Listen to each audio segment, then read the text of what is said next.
एक ही जन्म में इंसान क्या मुक्ति पा सकता है? 1 मिनट में पा सकता है। जन्म तो बहुत बड़ी चीज है, 1 मिनट में भगवत प्राप्ति हो सकती है। 1 मिनट। भगवत प्राप्ति का मतलब समझते हैं? भगवत प्राप्ति का मतलब आज तक सुना है? भगवत प्राप्ति किसे कहते हैं? प्रभु को मिलना, प्रभु को पाना, प्रभु को मिलना। खास बात प्रभु से मिलना नहीं है, खास बात है शरीर संसार को भूलना है। किसी ने पूछा जीवन मुक्ति का स्वरूप क्या है, पूछा था कभी, जीवन मुक्ति का स्वरूप क्या है?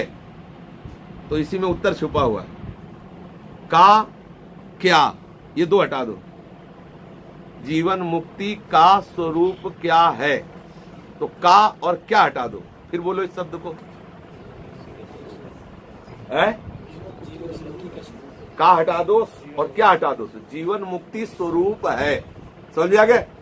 क्या है स्वरूप? जो हमारा आत्म स्वरूप है यही जीवन मुक्त है। ये सब भूल जाए, अपने स्वरूप में स्थित हो जाए, यही जीवन मुक्त है। उस प्रश्न में ही उत्तर। तो जैसे हम क्या मुक्ति हो सकती है, तो सही पूछो तो हम मुक्त हैं।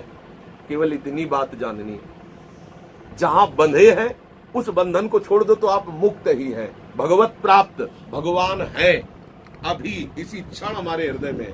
पर हम शरीर संसार में इतने फंस गए कि प्रभु को भूल गए। शरीर संसार को भूल जाओ तो बिना किसी चेष्टा के भगवत प्राप्त हो जाओगे।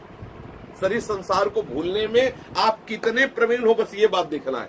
ये अभ्यास आपका 1 मिनट में अभी भूल जाओ तो अभी भगवत प्राप्ति हो जाएगी। 1 जन्म में भूल जाओ तो 1 जन्म में हो जाएगी। करोड़ कल्प में भूल जाओ तो करोड़ कल्प में होगी। बस खास बात है शरीर संसार का होश खत्म होकर प्रभु में तन्मय हो जाना, श्री कृष्ण में तन्मय हो। अब वो तन्मयता कितने दिनों में करते हो? कितने ऐसे साधक हैं जो तीव्रगामी अत्यंत हृदय में उनके उद्वेग भरा हुआ है, कैसे प्रभु मिले, कैसे उनको अशांति इस बात से कि जगत के भोग अच्छे नहीं लगते, एकमात्र तो उनके लिए भगवत प्राप्ति दुर्लभ थोड़ी। अब अपने लोग क्या है, सब भोग अच्छे लगते हैं, लगता है यार कहीं कोने में ये बात है कि भगवत प्राप्ति हो जाती तो अच्छा है, कोई करा देता भगवत प्राप्ति तो अच्छा है। भगवत प्राप्ति किसी कराने से नहीं होती, स्वयं से होती है। शरीर संसार का राग छूट गया, श्री कृष्ण प्रेम में उन्मत्त हो गए, हो गई भगवत प्राप्ति। कई बार हमने कहा है कि वर्तमान के समय को भगवत चिंतन में व्यतीत करो, भगवत प्राप्त ही हो। कई बार कहा, बस इस बात को समझना है। हमारा ये सेकंड गया राधा वल्लभ चिंतन करते, ये समय मुक्त हो गया ना, ये सेकंड मुक्त है ना, ये बंधन युक्त तो नहीं।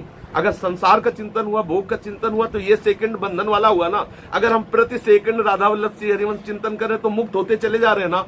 जितना जितना संसार का चिंतन मुक्त छोड़ गए उतना हम मुक्त है, नहीं मुक्त है। अब हम कुछ विषय में बंधे हुए हैं, हम उसका चिंतन छोड़ के श्री जी से संबंध कर ले, बस हम मुक्त हो गए। कोई चिंतन न सोचति न कांक्षति समा सर्वेषु भूतेषु मद भक्तिम लभते पराम ब्रह्म भूता प्रसन्नात्। यह है स्थिति। ब्रह्म भूता प्रसन्नात्मा न सोचति न कांक्षति समा सर्वेषु भूतेषु मद भक्तिम लभते पराम। इसी के लिए हम सत्संग करते हैं, इसी के लिए गुरु चरणों का आश्रय लेते हैं कि गुरु कृपा प्रसाद से हमें बात समझ में आ जाए कि भगवत प्राप्ति हमें करनी। वस्तुतः भगवत प्राप्त ही है, केवल संसार का चिंतन छूट जाए तो अनुभव में आ जाएगा।